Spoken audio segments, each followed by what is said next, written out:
To me, Jesus was the God of the Gentiles to the Christians, and it's not something Jewish people would embrace.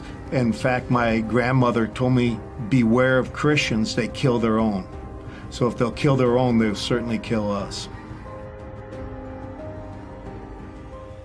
When I was growing up, my father was like a god to me. I wanted to be just like him.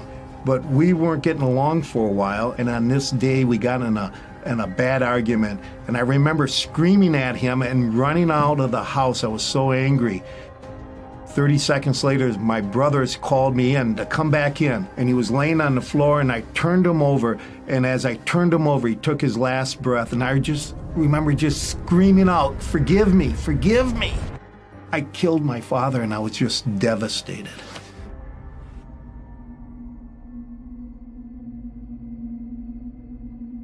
It was a Saturday, so we had to wait until Shabbat broke to go talk to the rabbi. And he chastised us because we were secular and we never really did anything. And he said, now that he dies, you want to become Jews? He had no compassion on us, and I was still hurting and feeling the pain that I thought I killed my father. I just blurted out the words, I damned him and the God he served. And I went storming out, and I said, I want nothing more to do with this. My grandfather would have me sit on his lap, and he would tell me about life in the old country, which was Russia. And I asked him, why did you come to the United States? And he said, we came because of the pogroms. The Russian Christians used to come in and persecute us. So I asked him, why did these men do this to us? And he said, because we're Jews and they were Christians. I knew from that time on, it was them and us. My goal in life was to earn a lot of money, because if I had money, I would have power. If I had power, I would have influence. So I'm working for my goal of money, and I'm working hard every day.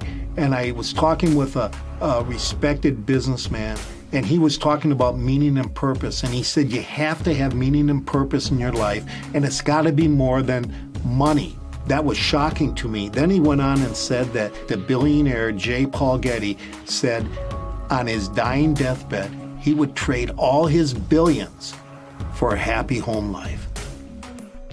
It's kind of like I'm told that in a dog race, they teach the dogs to chase the rabbit, but if they catch the rabbit, they'll realize that it's a fake and they won't chase it anymore. And that's what happened to me with my goal. I got punched in the stomach, and I couldn't chase that anymore.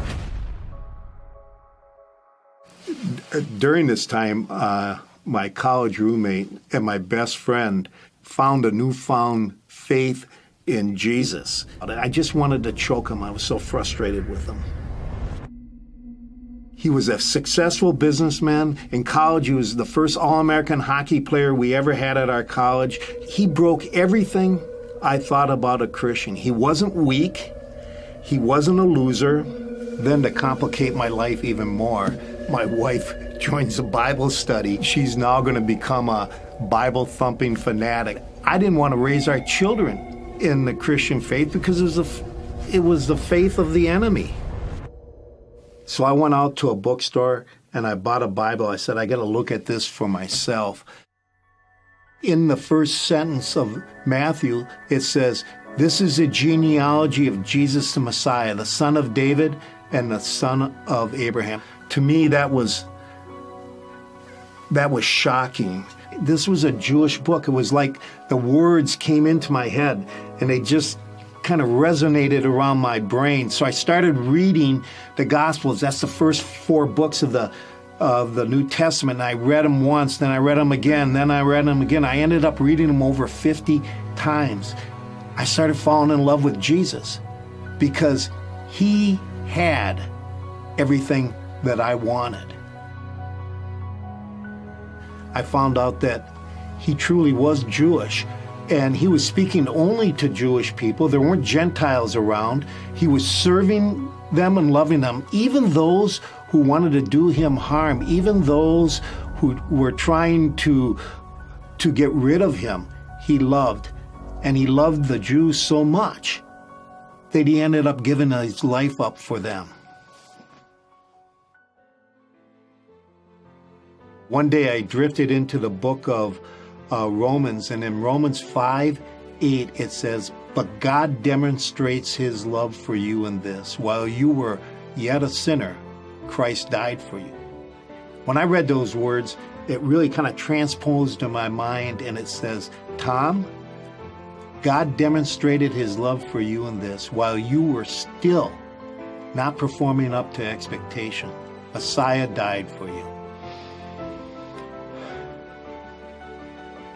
That hurt and that pain that I had over my father dying in my arms after the argument, I finally was able to put that to rest, and there was some real peace there. I guess for the first time, when you're forgiven, you're set free so that you can embrace the peace that God wants us all to have.